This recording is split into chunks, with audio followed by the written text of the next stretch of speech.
The microphone crackled as Julian Cross tapped it twice, and 300 guests turned toward the stage. Clara Whitfield stood near the champagne table in a deep green dress she had chosen carefully that morning, hoping it would make her feel confident. She smiled at him from across the ballroom, expecting him to say something sweet about their engagement. Instead, Julian looked past her, straight into the crowd, and his voice rang out cold and clear. "I have an announcement," he said, adjusting his cufflinks. "Clara and I are no longer engaged." The room went silent. Clara's smile froze on her face. She thought it was a joke, a strange kind of humor Julian sometimes used at these events. But then he continued, and every word landed like a slap. "I built this company on image, on perfection, on a standard the world expects from someone like me," Julian said, gesturing toward Clara without even looking at her. "And Clara simply doesn't fit that picture anymore. A man in my position needs a partner who matches his ambition, not someone who holds him back." Someone in the crowd let out an awkward laugh, unsure if this was rehearsed. Clara felt heat rise in her chest, her fingers tightening around her champagne glass. She wanted to disappear into the marble floor beneath her heels. "Julian," she said quietly, stepping forward, her voice trembling but firm. "Can we talk about this somewhere else?" "There's nothing to talk about," he snapped, his eyes finally meeting hers. But there was no warmth in them, only irritation, as if she were an inconvenience he needed to remove before continuing his evening. "You knew this was coming. I've been carrying this relationship for 2 years. I'm done pretending." Cameras flashed. Someone was recording on their phone. Clara realized in that moment that this wasn't just a private heartbreak, it was a public execution, timed and choreographed for maximum humiliation. Julian's family had always cared more about appearances than people, and tonight, standing under golden chandeliers, he had chosen to prove exactly how far that shallowness ran. She could hear whispers starting around her, quiet at first, then growing louder. Did he really just do that? Poor girl. I always wondered why they were together. Each whisper felt like a needle, but Clara refused to let her legs shake. She lifted her chin, set down her glass on the nearest table, and looked at Julian one last time. "You didn't have to do it like this," she said, her voice steady despite the storm inside her. "But thank you for showing me exactly who you are, in front of everyone." She turned and walked toward the exit, her heels clicking against the marble floor, each step echoing louder than the murmurs behind her. She did not run. She did not cry. Not yet. She simply walked, spine straight, refusing to give Julian the satisfaction of watching her fall apart. What she did not notice was the man standing near the tall windows at the edge of the ballroom, dressed in a black tailored suit that seemed to absorb the light around him rather than reflect it. He had not touched his drink all evening. His eyes, sharp and unreadable, followed Clara's every step, missing nothing, not the way her hands trembled slightly at her sides, not the way she held her composure like armor stitched together in seconds, not the quiet dignity in her retreat. His name was Dante Moreau, though very few people in that room truly knew who he was or what power rested behind his calm expression. Some believed he was a private investor, others whispered that his business dealings crossed lines most people were too afraid to imagine. But tonight, none of that mattered to him. What mattered was the woman walking out of that ballroom with her head held high, after being torn apart in front of everyone she knew. He watched Julian straighten his jacket, completely unbothered, already turning to accept congratulations from nearby guests, as if he had done something admirable rather than cruel. Dante's jaw tightened, just slightly, a flicker of something dark passing behind his eyes, before it vanished as quickly as it appeared. He set his glass down without a word and walked toward the exit, following the same path Clara had taken only moments before, though he made sure to keep his distance, his presence unnoticed by the buzzing crowd still gossiping about the scene they had just witnessed. Outside, the night air was cool against Clara's flushed skin. She stood near the entrance, gripping the strap of her small purse so tightly her knuckles turned pale. For a moment, she simply breathed, trying to process what had just happened. 2 years of her life, of loyalty, of quiet sacrifices to fit into a world that never truly wanted her, had ended in less than 60 seconds under bright lights and cruel words. She pulled out her phone to call a cab, her hands shaking now that no one from the party could see her.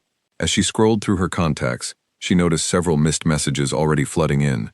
Friends who had heard the news faster than she could process it herself. She turned her phone off completely, unable to face the pity that was sure to follow.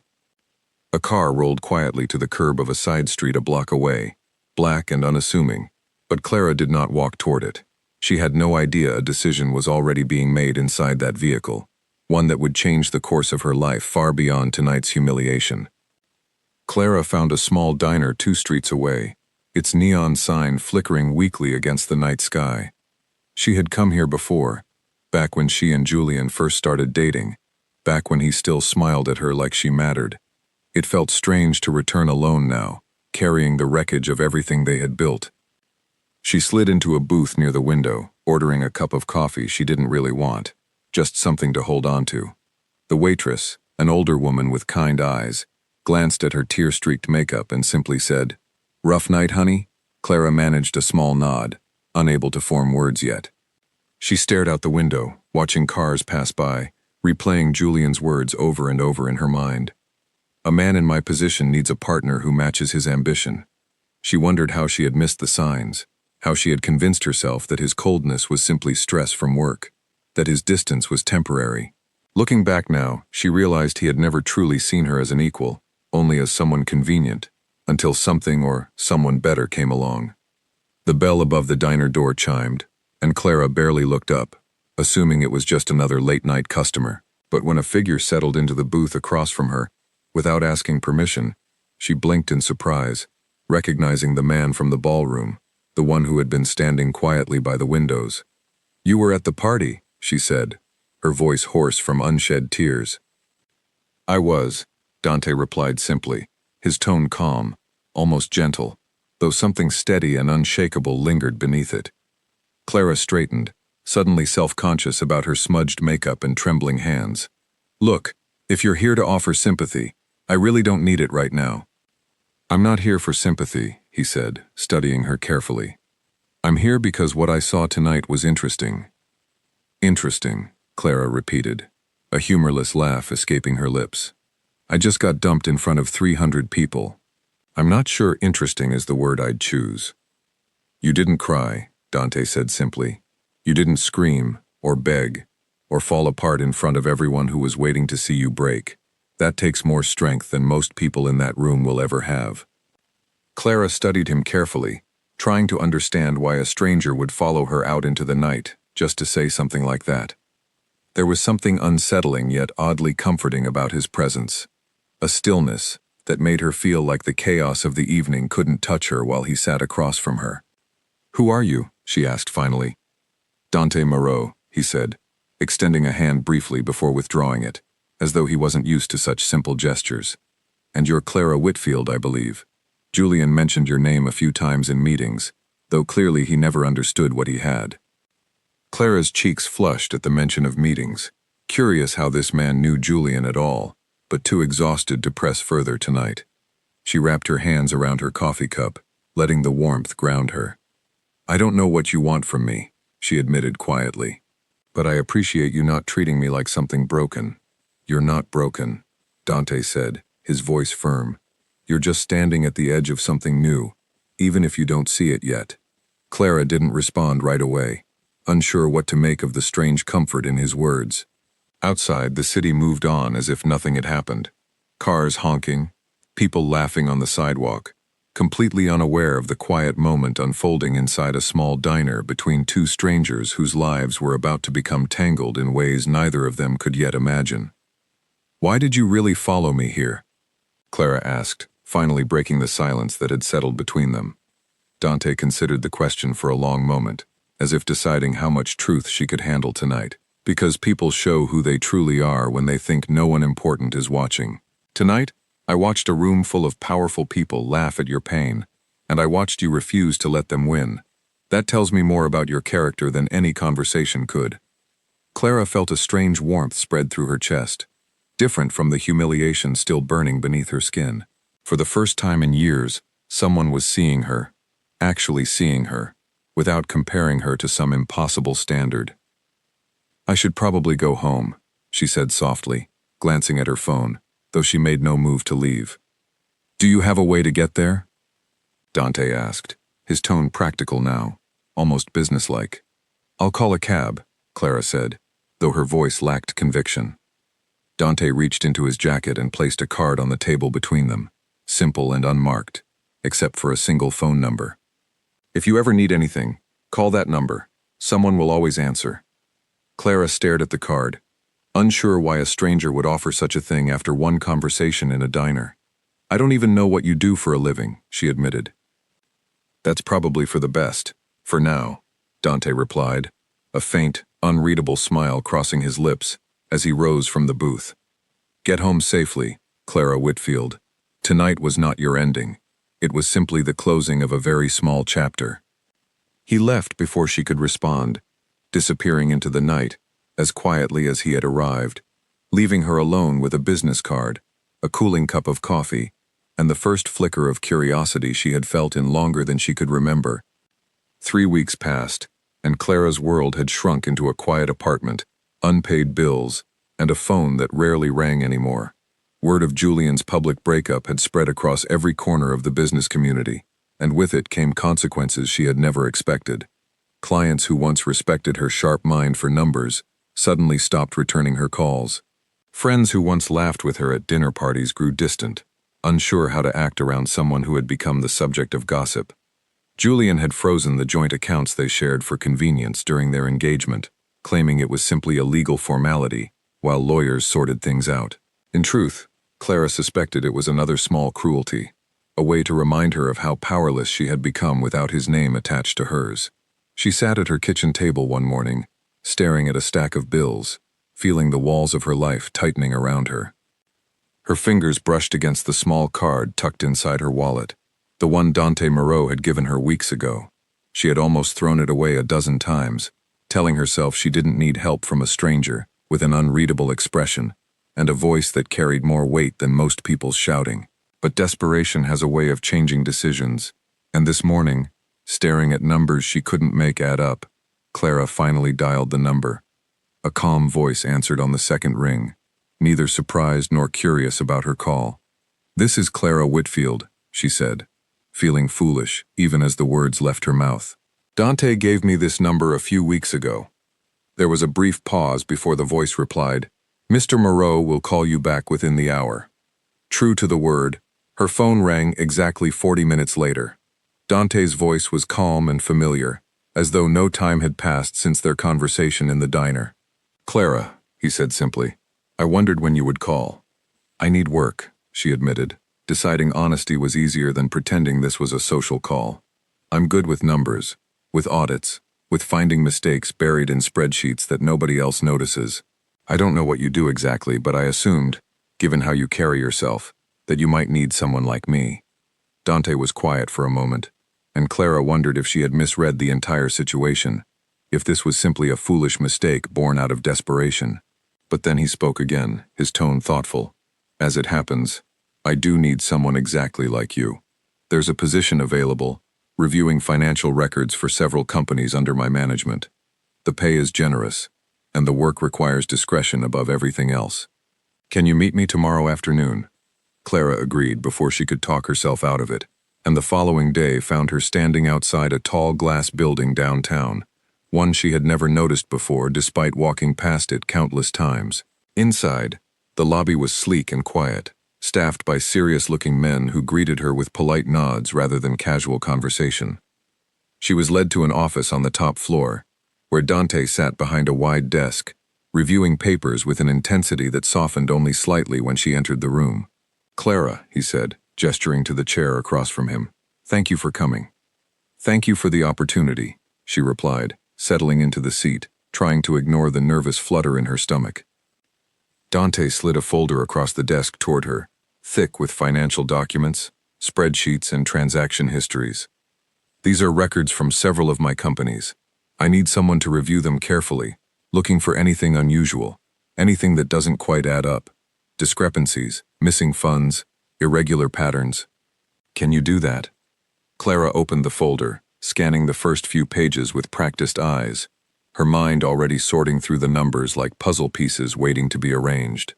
"This is exactly what I'm trained for," she said, a small flicker of confidence returning to her voice for the first time in weeks. "Give me a few days, and I'll have answers for you." Over the following weeks, Clara buried herself in the work, grateful for a distraction that demanded her full attention, rather than allowing her mind to wander back to the humiliation of the gala. She spent long hours at a private office Dante had arranged for her, sorting through years of transactions, comparing invoices against payments, searching for the smallest inconsistencies hidden within massive spreadsheets. She began noticing Dante in ways she hadn't expected. He would stop by occasionally, checking on her progress, always polite, always measured, never overstepping boundaries despite the growing familiarity between them. He remembered small details about her, like how she preferred her coffee black with a hint of cinnamon, or how she often skipped lunch when absorbed in her work, prompting him to quietly have meals delivered to her office without announcement. "You don't have to keep doing this," Clara told him one afternoon, when a simple meal of grilled chicken and vegetables appeared on her desk without explanation. "I know," Dante replied simply, settling into the chair across from her, "but you forget to eat when you're focused, and I would rather you stay sharp for the work ahead." Clara studied him carefully, trying to understand the quiet intensity behind his calm exterior. "Can I ask you something?" she said finally. "Of course." "What exactly do you do, Dante? I've been working here for weeks, and I still don't fully understand the nature of your businesses." Dante's expression remained unreadable, though something flickered behind his eyes, a brief consideration of how much truth to share. "I manage various enterprises," he said carefully. "Some public, some private. My world operates differently than the one you're used to, Clara. There are things I can't fully explain yet, not because I don't trust you, but because knowledge like that comes with risks I'm not ready to place on your shoulders." Clara nodded slowly, sensing the weight behind his words. Though her curiosity remained unsatisfied, she decided not to push further, trusting that answers would come in their own time, especially as her work began revealing troubling patterns within the very records he had asked her to review. It started with small inconsistencies, a payment here that didn't match invoices, a transfer there routed through an unfamiliar shell company. At first, Clara assumed simple accounting errors, the kind that happen in large organizations with countless moving parts. But as days turned into weeks, the pattern grew clearer, more deliberate, revealing funds being quietly siphoned away through a complex web of fake vendors and inflated contracts. She worked late one evening, cross-referencing bank statements against vendor agreements, when the pieces finally clicked together in her mind. Someone within Dante's organization was systematically stealing money, disguising the theft behind layers of paperwork designed to confuse anyone who didn't have Clara's particular talent for spotting patterns hidden within numbers. Her hands trembled slightly as she gathered the evidence into a neat folder, aware that whatever she had uncovered carried far more weight than a simple accounting error. She thought about calling Dante immediately, but something made her hesitate, a nagging worry about what such information might mean, about the danger that could follow discoveries like this, in a world she still barely understood. Instead, she requested a meeting the following morning, arriving at his office with the folder clutched tightly against her chest. Dante looked up from his desk as she entered, immediately noticing the tension in her posture. "You found something," he said, not a question but a statement, as though he had been expecting this moment for weeks. "I did," Clara confirmed, placing the folder on his desk and opening it to the first page of evidence. "Someone has been moving money out of your companies through fake vendor accounts. It's careful, deliberate, and it's been happening for over a year, based on the earliest records I could access." Dante's expression darkened as he flipped through the pages, his jaw tightening with each new piece of evidence Clara pointed toward. "Do you know who's responsible?" he asked, his voice low and controlled, though Clara could sense the storm building beneath his calm exterior. "Not yet," she admitted, "but the pattern suggests someone with access to both the vendor approval process and the accounting system. It has to be someone trusted, someone close to the operation." Dante closed the folder slowly, his eyes meeting Clara's with an intensity that made her breath catch. "Thank you for bringing this to me directly," he said quietly. "You've done something today that very few people would have the courage or the skill to accomplish. This changes things, Clara. This changes things significantly." She didn't fully understand the weight behind his words yet, but she recognized the shift in the room, the way his usual composure gave way to something sharper, more focused. Whatever she had uncovered was about to set events into motion that neither of them could fully predict, pulling her deeper into a world of danger and loyalty she had never imagined herself becoming part of, just weeks earlier. Later that evening, as Clara prepared to leave the office, Dante stopped her at the door, his hand resting briefly against the frame beside her. "Be careful over the next few days," he said, his voice softer now, carrying a warmth she hadn't heard from him before. "I don't yet know how deep this goes, or who else might be watching. I need you to trust me when I say, your safety matters more than any numbers on a page." Clara looked up at him, surprised by the genuine concern reflected in his expression. "I trust you," she said quietly, realizing as the words left her mouth that she meant them completely, despite everything she still didn't know about the man standing before her. That night, walking home through quiet streets, Clara felt a strange mixture of fear and purpose settling over her, a feeling she hadn't experienced since long before Julian's cruelty had stripped away her confidence. For the first time in months, she felt like she mattered, like her skills and her courage were building something meaningful, even if she couldn't yet see where that path might lead. Over the following days, Clara noticed subtle changes around her. A quiet man now sat in a car outside her apartment each morning, someone Dante had assigned without asking her permission, though he explained it simply as a precaution, while the situation with the missing funds remained unresolved. At first, the presence unsettled her, but she found herself growing used to the reassurance of knowing someone watched over her safety. She continued reviewing the financial records with renewed focus, cross-referencing names attached to the fraudulent vendor accounts against employee records within Dante's organization. Slowly, a name began appearing more frequently than others, connected to approvals across multiple suspicious transactions. The name belonged to a man called Victor Langley, someone who held a senior position within the operations side of Dante's businesses, trusted enough to have access most employees never received. Clara brought her findings to Dante late one evening, her heart pounding as she laid out the connections she had traced across dozens of documents. "It's Victor," she said, watching Dante's expression shift from calm concentration to something colder, more controlled. "Every fraudulent account traces back to approvals he authorized personally. He's been careful but not careful enough." Dante remained silent for a long moment, processing the betrayal of someone he had trusted for years. "Victor has been with this organization since the beginning," he finally said, his voice quiet but edged with something sharp beneath the calm. "I need absolute certainty before I act on this, Clara. Can you compile everything into something undeniable?" "I already have," she replied, sliding a thick folder across his desk, every page organized meticulously, timelines and figures aligned so clearly that no reasonable person could dispute the conclusion. Dante studied the documents carefully, his respect for her growing with each page he turned. "You've done something remarkable here," he said finally, looking up at her with an expression she hadn't seen from him before.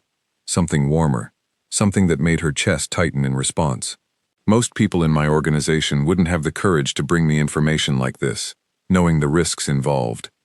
"I wasn't going to hide something this serious," Clara replied honestly, "even if it scared me." "It should scare you," Dante said quietly.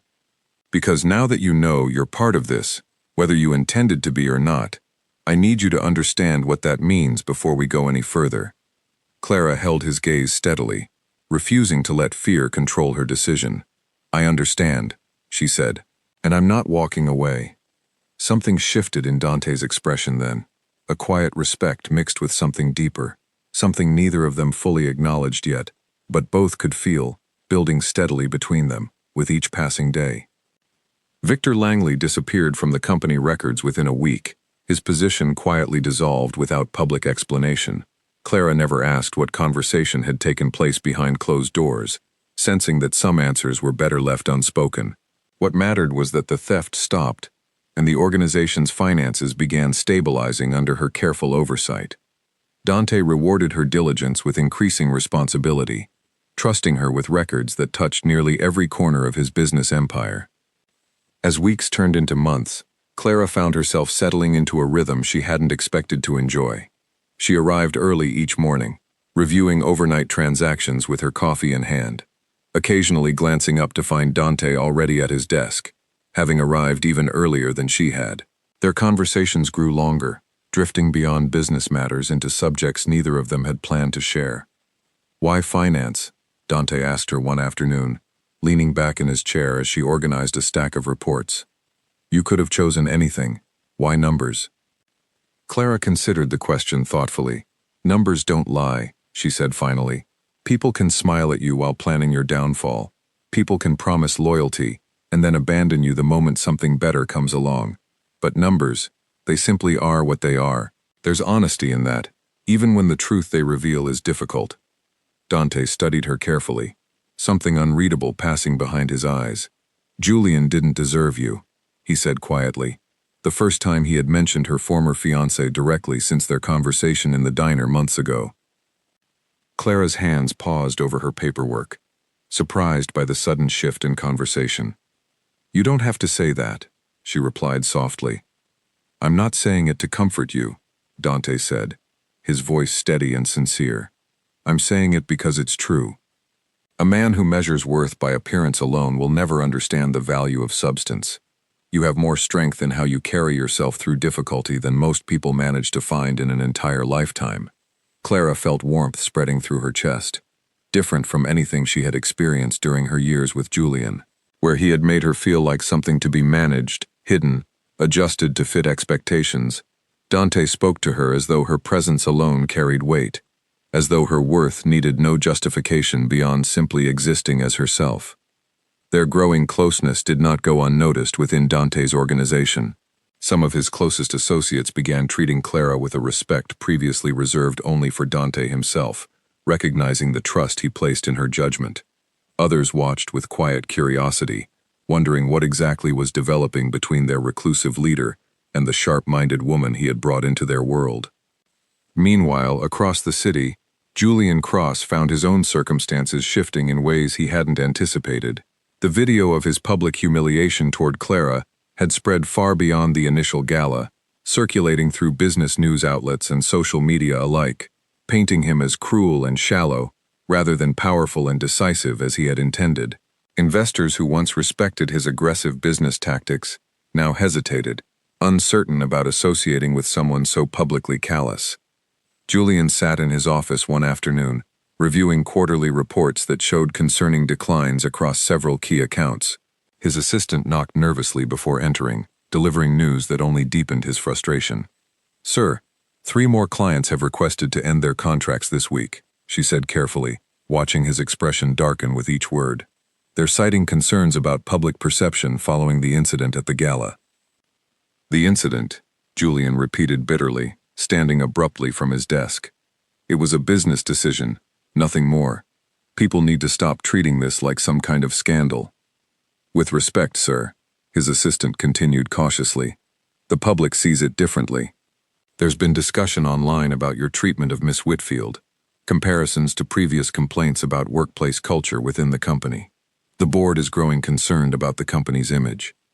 Julian dismissed her with a sharp wave, refusing to acknowledge that his own actions might be responsible for the growing instability around him. Instead, he began searching for someone to blame, eventually turning his attention back toward Clara herself, wondering what she might say publicly that could further damage his reputation. He hired someone to monitor her activities discreetly, curious about her sudden disappearance from public life after their breakup. What he discovered instead left him deeply unsettled, reports indicating that Clara now worked closely with a man named Dante Moreau, someone Julian recognized immediately as connected to business dealings he had always been warned to avoid discussing publicly. Julian's own company, it turned out, had unknowingly conducted business with several shell companies linked to Dante's organization, part of a complicated financial arrangement established years earlier by his late father. The realization sent a cold shiver of fear through Julian, understanding suddenly that Clara's new position placed her uncomfortably close to secrets he had hoped would remain buried within old company files. He called an emergency meeting with his legal team, demanding answers about the extent of these old arrangements and whether Clara's position with Dante's organization posed any real threat to his company's stability. His lawyers assured him the connections were minor, historical rather than active, But Julian remained unconvinced, his paranoia growing with each passing day. Back within Dante's world, Clara continued uncovering additional irregularities buried within older records, patterns that stretched back years before Victor Langley's involvement, revealing a web of financial connections that touched surprising corners of the city's business community. She brought her findings to Dante one evening, her expression thoughtful as she spread documents across his desk. "These older transactions," she said carefully, "they connect back to Cross Enterprises, dating back several years. I don't think it's anything currently active, but the historical ties are extensive." Dante's expression grew serious as he reviewed the documents, recognizing implications Clara herself hadn't fully grasped yet. "My predecessor established several arrangements with Julian's father decades ago," he explained quietly. "Business relationships built on mutual benefit, though not always conducted through conventional channels. Julian likely knows very little about the true nature of those old agreements." Clara felt a strange unease settling over her, realizing how deeply intertwined these two worlds had become long before she ever stepped into either of them. "Does this put us at risk?" she asked carefully. "It puts you at risk," Dante corrected gently, his eyes meeting hers with unmistakable concern. "If Julian discovers how deeply his family's history connects to my organization, and realizes you now hold knowledge of those connections, he may see you as a threat, rather than simply an inconvenience he already tried to remove from his life." Clara considered his words carefully, aware that the ground beneath her had shifted significantly since that humiliating night at the gala months ago. What had started as a simple job opportunity, born from desperation, had grown into something far more complicated, tangled with secrets and old alliances she never anticipated becoming part of. "I'm not afraid of Julian," she said finally, her voice steady despite the uncertainty swirling within her. "You should be cautious, even if you're not afraid," Dante replied, his tone protective in a way that made her chest tighten with an emotion she hadn't fully named yet. "Julian is unpredictable when his reputation feels threatened, and men like him tend to lash out carelessly when cornered." As if summoned by their conversation, Clara's phone buzzed unexpectedly on the desk beside her, an unknown number flashing across the screen. She hesitated before answering, glancing toward Dante, who nodded slightly, encouraging her to proceed. "Hello?" she said cautiously. "Clara," Julian's voice came through, cold and controlled, though something beneath his tone suggested barely restrained anger. "We need to talk now." Clara's grip tightened around the phone, memories of that humiliating night flooding back instantly. "I don't think we have anything left to discuss, Julian," she replied, keeping her voice steady, despite the unwelcome flutter of anxiety in her stomach. "You're working for Dante Moreau," Julian said flatly, ignoring her attempt to end the conversation. "Do you have any idea what kind of man he actually is? What kind of danger you've placed yourself in?" "I know exactly who he is," Clara replied firmly, glancing toward Dante, who watched her carefully, his expression unreadable but attentive to every word of the exchange. "Which is more than I can say about knowing you, despite 2 years together." "This isn't a joke, Clara," Julian snapped, his composure slipping slightly. "You need to walk away from whatever you think you're doing before it destroys you completely." "The only thing that destroyed anything," Clara said quietly, her voice carrying a strength she hadn't possessed months ago, "was your cruelty in front of hundreds of people. I've moved forward since then, Julian. I suggest you learn to do the same." She ended the call before he could respond further, setting the phone down with hands that trembled slightly, though this time from anger rather than fear. Dante watched her carefully, something like pride flickering behind his controlled expression. "That took courage," he said softly. "He doesn't get to control me anymore," Clara replied, meeting his gaze steadily. "Not with fear, not with guilt, not with anything." Dante rose from his chair, moving around the desk to stand closer to her than he usually allowed himself. "I need you to understand something, Clara," he said, his voice low and serious. "Whatever happens next, whatever Julian decides to do out of desperation, I will not let anything happen to you. That's not a promise I make lightly, and it's not one I've made to anyone in a very long time." Clara looked up at him, feeling the weight and sincerity behind his words settle over her, like something solid and unshakable. For the first time since walking out of that ballroom months earlier, She felt truly protected, not because someone needed her to be smaller or quieter, but because someone finally recognized her strength as something worth standing beside, rather than something to be managed or dismissed. Julian's frustration festered in the days following his call with Clara, his failed attempt at intimidation only deepening his sense of losing control over a situation he refused to accept. He gathered his closest advisors in a private meeting, men who had built their careers on loyalty to the Cross family name, and demanded solutions to what he described as a growing liability. "She knows things," Julian insisted, pacing the length of his office while his advisors exchanged uneasy glances. "Old records, connections between my father's business dealings and Moreau's organization. If any of that becomes public, it could unravel everything we've built." "With respect, sir," one advisor said carefully, "provoking someone connected to Dante Moreau seems like an unnecessary risk. Perhaps a quieter approach would serve better. A private settlement, an agreement to ensure her silence without drawing further attention." Julian dismissed the suggestion with a sharp gesture, his pride refusing to accept anything resembling negotiation with someone he still viewed as beneath him. "I want someone watching her closely," he said instead. "I want to know her routine, her weaknesses, anything that might convince her to stay quiet without needing to involve Moreau directly." Against the careful advice of his own team, Julian arranged for private investigators to follow Clara's movements, hoping to gather information that might give him leverage over her silence. What he failed to consider was how quickly Dante's own security network would notice unfamiliar faces appearing repeatedly near Clara's apartment and office, triggering immediate concern within an organization built on vigilance and control. Clara noticed it first, a subtle unease settling over her during her morning walk to work, the sense of being watched pressing against her senses in ways she couldn't quite articulate. She mentioned it casually to Dante during their morning meeting, expecting reassurance rather than the immediate shift in his expression that followed. "Describe exactly what you noticed," Dante said, his voice suddenly sharp and focused, all traces of casual warmth replaced by something colder, more calculated. "A car," Clara said, trying to recall specific details, "parked near my building for the past 2 mornings. I didn't think much of it until today, when I noticed the same car following at a distance during my walk here." Dante was already reaching for his phone before she finished speaking, issuing quiet instructions to someone on the other end of the line, his tone leaving no room for hesitation or delay.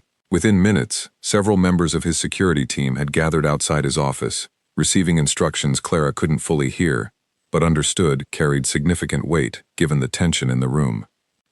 "I want to know who's watching her within the hour," Dante said firmly, ending the call before turning back toward Clara, his expression softening slightly despite the underlying tension still evident in his posture.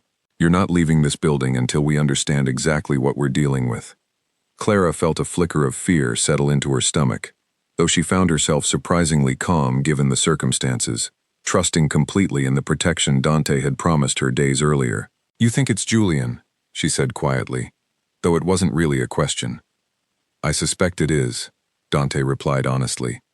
"And if I'm right, this confirms exactly what I feared, that his desperation is pushing him toward decisions that could put you directly in harm's way." Within the hour, Dante's security team confirmed what he had suspected, tracing the vehicle back to a private investigation firm with direct financial ties to Cross Enterprises. Dante's expression darkened as he reviewed the report, his usual composure replaced by something sharper, more dangerous, though he remained careful to keep his voice steady when addressing Clara directly. "Julian hired people to monitor you," he confirmed, watching her reaction carefully, "likely hoping to gather information he could use to pressure you into silence about the historical connections between our organizations." Clara felt anger replacing her initial fear, frustration boiling within her at Julian's continued attempts to control situations even after their relationship had ended so publicly and cruelly. "He doesn't get to do this," she said firmly. "He doesn't get to threaten me, just because he's afraid of consequences from his own family's past decisions." "He won't get another opportunity," Dante said, his voice carrying a quiet, unshakable certainty that sent a chill through the room, though Clara understood instinctively that his words weren't meant as a threat toward her, but rather a promise of protection, extended fully in her direction. That evening, Dante insisted on personally escorting Clara home, his presence a steady, reassuring weight beside her as they walked through streets that suddenly felt less safe than they had just hours earlier. They said little during the walk, though the silence between them carried a comfortable understanding. Neither of them felt compelled to fill with unnecessary conversation. At her apartment door, Clara turned to face him, suddenly aware of how close he stood, how the concern etched across his features had softened into something gentler now that immediate danger felt momentarily contained. "Thank you," she said softly, "for taking this seriously, for not dismissing my concerns." "I would never dismiss anything that threatens your safety," Dante replied, his voice quiet but firm, carrying weight beyond the simple words themselves. "Clara, I need you to understand something. What's developing between us, it isn't simply about protection or business arrangements anymore. I find myself caring about your well-being in ways I haven't allowed myself to feel toward anyone in a very long time." Clara's breath caught slightly at his admission, surprised by the vulnerability evident beneath his usual composed exterior. "I feel it too," she admitted quietly, meeting his gaze steadily, despite the uncertainty still swirling within her chest. "Though I'll admit, it terrifies me a little, considering everything happening around us right now." "Fear is reasonable," Dante replied, reaching up to gently brush a strand of hair away from her face, his touch surprisingly tender given the intensity he carried within his usual professional demeanor. "But I promise you, whatever comes next, you won't face it alone." The moment lingered between them, charged with possibility neither of them had fully acknowledged until now, before Dante finally stepped back, his expression returning to careful composure as practical concerns reasserted themselves. "Get some rest," he said gently. "Tomorrow we address Julian directly, before this situation escalates any further." The following morning, Dante arranged a meeting at his office, inviting Julian under the guise of discussing outstanding business matters related to the historical connections between their companies. Julian arrived with visible reluctance, his usual arrogant confidence noticeably strained as he entered a building he clearly understood carried far more danger than his own corporate offices. "Moreau," Julian said stiffly, taking the seat offered across the desk, his eyes flickering nervously toward Clara, who stood quietly near the window, her expression carefully neutral, despite the satisfaction she felt watching Julian's discomfort in this unfamiliar territory. "Thank you for coming," Dante said calmly, though the underlying steel in his tone left no doubt about the seriousness of the conversation ahead. "I understand you've taken an interest in Miss Whitfield's activities recently." Julian's composure faltered slightly, though he attempted to maintain his usual arrogant bearing. "I was simply concerned about certain sensitive information she might have access to, given her new position," he said carefully. "Sensitive information about your father's old business arrangements," Dante clarified, watching Julian's expression tighten further. "Arrangements that, I should remind you, were entirely legal and mutually beneficial at the time, regardless of how uncomfortable their disclosure might prove for your current reputation. I simply wanted assurance that nothing would become public that could damage my company further," Julian said, his voice carrying a defensive edge now, though beneath the bravado, Clara could sense genuine fear taking hold. "The appropriate way to seek assurance," Dante replied coldly, "would have been a direct conversation, not hiring investigators to monitor someone I care deeply about, someone who has done nothing to deserve the kind of intimidation you've subjected her to over the past several weeks." Julian's eyes widened slightly at Dante's admission, the weight of those words settling over the room with unmistakable significance.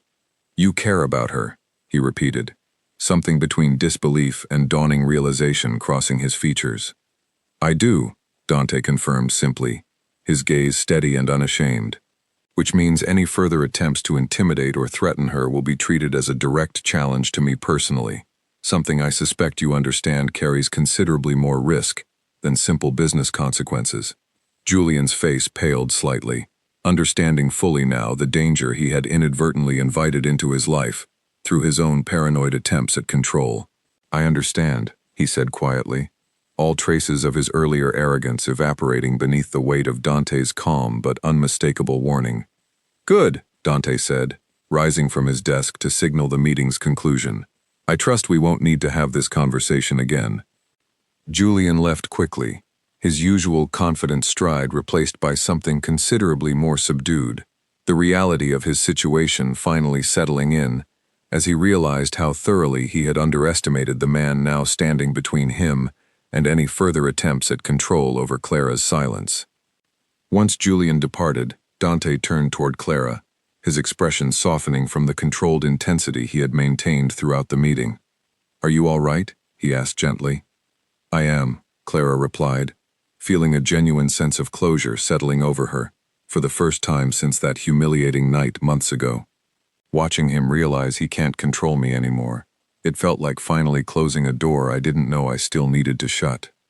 "You never needed my protection to close that door," Dante said quietly, moving closer to stand beside her at the window. "You closed it yourself, the moment you walked out of that ballroom with your head held high.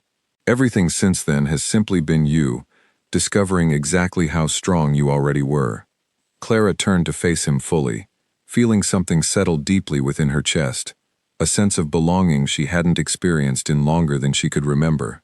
"Thank you," she said softly, "for seeing that in me, even before I could see it in myself." Dante reached out, gently taking her hand in his, the gesture simple yet carrying weight far beyond its physical simplicity. "Thank you for trusting me enough to let me see it," he replied, his voice carrying warmth she had rarely heard from him during their months of working closely together. Outside the window, the city continued its endless rhythm, unaware of the quiet transformation happening within that office. Two people who had each faced their own battles, finally finding steady ground together, prepared to face whatever challenges still remained ahead of them. Weeks passed, and the fragile peace between Julian and Dante's world remained intact, though Clara noticed subtle stirrings within the business community, whispers that Julian's company continued struggling under the weight of his damaged reputation. She tried not to concern herself with his troubles, focusing instead on the steady rhythm of her new life, one that felt increasingly complete with each passing day spent alongside Dante. Their relationship had shifted openly now, no longer confined to careful glances and unspoken understanding. Dante made time for her beyond the walls of the office, small dinners at quiet restaurants where no one recognized either of them, walks through the city at night, when the streets grew calm enough for genuine conversation. Clara found herself laughing more freely than she had in years, discovering a lightness in herself she had almost forgotten existed. One evening, as they sat together in a small restaurant tucked away from the busier parts of the city, Clara noticed a familiar face across the room, and her stomach tightened instinctively. Julian sat several tables away, accompanied by a woman Clara didn't recognize, though his attention seemed entirely focused on their table, rather than his own dinner companion. "He's watching us," Clara murmured quietly, keeping her voice low enough that only Dante could hear. Dante glanced casually toward Julian's table, his expression remaining calm despite the tension that flickered briefly behind his eyes. "Ignore him," he said simply. "Tonight is about us, not about the shadow of someone who no longer holds any power over your life." Clara nodded, trying to relax back into their conversation, though she couldn't fully shake the unease of Julian's presence looming nearby. Sure enough, before their dinner concluded, Julian approached their table, his expression carefully composed, despite the obvious tension simmering beneath his controlled exterior. "Clara," he said stiffly, ignoring Dante entirely, as though his presence carried no weight in this moment. "I need to speak with you, privately, if possible." "Anything you need to say, you can say here," Clara replied evenly, refusing to allow Julian the satisfaction of separating her from Dante's steady presence beside her. Julian hesitated, clearly uncomfortable with the audience, but the desperation evident in his eyes suggested he had run out of alternative options. "I've been thinking about everything that happened," he began carefully, "about the way I treated you, about the mistakes I made. I want to make things right, Clara. I want to try again." Clara stared at him, momentarily stunned by the audacity of his request, memories of that humiliating night flooding back with vivid clarity. "You're proposing we get back together," she said slowly, disbelief evident in her voice. "I know I hurt you," Julian continued, seemingly encouraged by her lack of immediate refusal. "But think about what we could rebuild together, what our combined influence could accomplish. I've realized my mistake, Clara. I want you back." Clara felt Dante's hand rest gently against hers beneath the table, a silent reminder of his steady presence beside her, though she didn't need the reassurance to find her answer. She looked at Julian, seeing clearly now the desperation behind his sudden change of heart, understanding that this wasn't genuine remorse, but rather a calculated attempt to salvage his damaged reputation through a public reconciliation. "You didn't come here because you love me, Julian," she said quietly, her voice steady and clear. "You came here because your company is struggling, because the public turned against you after what you did, and you think reconciling with me might repair some of that damage. But love isn't something you can perform for cameras and investors." Julian's expression tightened, frustration flickering behind his carefully maintained composure. "That's not fair, Clara. I'm trying to make things right." "You had 2 years to make things right," Clara replied, her voice carrying newfound strength she hadn't possessed during their relationship. "Instead, you chose cruelty in front of hundreds of people, because appearances mattered more to you than my feelings ever did. I won't make that mistake again, not for you, not for anyone." She turned deliberately toward Dante, taking his hand fully in hers, a clear and unmistakable gesture that left no room for misinterpretation. "I've found someone who sees my worth without needing me to change who I am," she continued, meeting Julian's gaze steadily. "Someone who protects me, not because it benefits his image, but because he genuinely cares. That's something you were never capable of giving me, Julian." Julian's face reddened slightly, humiliation and anger warring behind his expression, as he realized the full weight of her rejection playing out in front of other restaurant patrons, who had begun quietly noticing the tension at their table. "You'll regret this," he said finally, his voice low and bitter. "Both of you will regret underestimating what I'm capable of."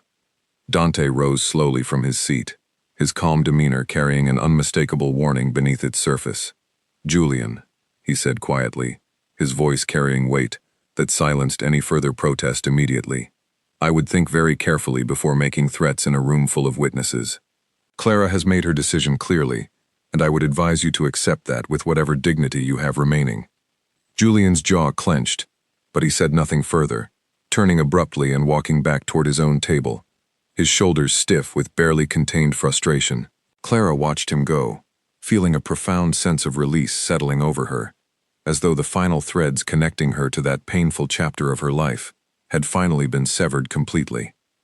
In the days that followed, Julian's company continued its downward spiral, investors withdrawing their support, as new reports surfaced questioning his leadership decisions and business ethics. Dante, working carefully within legal boundaries, ensured that the historical connections between the two organizations were properly disclosed to relevant authorities, protecting his own organization while allowing consequences to fall naturally upon Julian's questionable business practices without any need for direct confrontation. Julian's empire crumbled not through violence or threats, but through the simple weight of truth finally coming to light, exposing years of questionable decisions that had been hidden behind a carefully maintained public image. Clara felt no satisfaction in his downfall, only a quiet sense of closure knowing that justice had unfolded naturally, without requiring her to compromise her own values in the process. Months later, Clara stood on a balcony overlooking the city, wearing a simple green dress reminiscent of the one she had worn the night everything changed, though this time, the color felt like celebration rather than a painful memory. Dante joined her quietly, wrapping an arm gently around her waist, as they watched the city lights flicker below them. "Any regrets?" he asked softly, his voice carrying genuine curiosity rather than concern. Clara considered the question thoughtfully, thinking back through everything that had unfolded since that humiliating night at the gala, the pain, the uncertainty, the gradual discovery of her own strength alongside a man who had shown her what genuine respect truly felt like. "None," she said finally, turning to meet his gaze with complete certainty. "Everything that happened led me here, to this moment, standing beside someone who sees me exactly as I am and considers that enough." "More than enough," Dante corrected gently, pressing a soft kiss against her forehead. "You are remarkable, Clara Whitfield, in ways that have nothing to do with anyone else's approval or expectations." Clara smiled, leaning into his embrace as the city continued its quiet rhythm below them, unaware of the journey that had brought two unlikely people together, forged through humiliation, resilience, and an unexpected recognition of worth that neither of them had anticipated finding within each other. She thought about the woman she had been that night in the ballroom, humiliated and broken beneath the weight of Julian's cruelty, and she barely recognized herself in that memory anymore. In her place stood someone stronger, someone who had learned that her value never depended on fitting anyone else's narrow definition of what she should be. "What happens now?" she asked quietly, though the question carried no anxiety, only genuine curiosity about the future stretching ahead of them. "Now," Dante replied, his voice warm and certain, "we simply continue building this life together, one where you never again have to wonder whether you're enough, because you already are, exactly as you've always been." Clara turned fully into his embrace, feeling the steady beat of his heart beneath her palm, a quiet promise of stability and genuine partnership that stretched far beyond the glittering surface of the world they had both come from. Whatever challenges the future might bring, she faced them now not as someone waiting to be chosen, but as someone who had chosen herself first, discovering in that choice a strength that made everything else, including the love she now shared with Dante, feel like a natural extension of the person she had always been capable of becoming. The city lights sparkled below them, indifferent to the quiet triumph unfolding on that balcony, though for Clara and Dante, the moment carried significance beyond anything the world outside could measure, a beginning built not on desperation or convenience, but on genuine respect, resilience, and the quiet, powerful recognition that real worth was never something anyone else had the power to take away.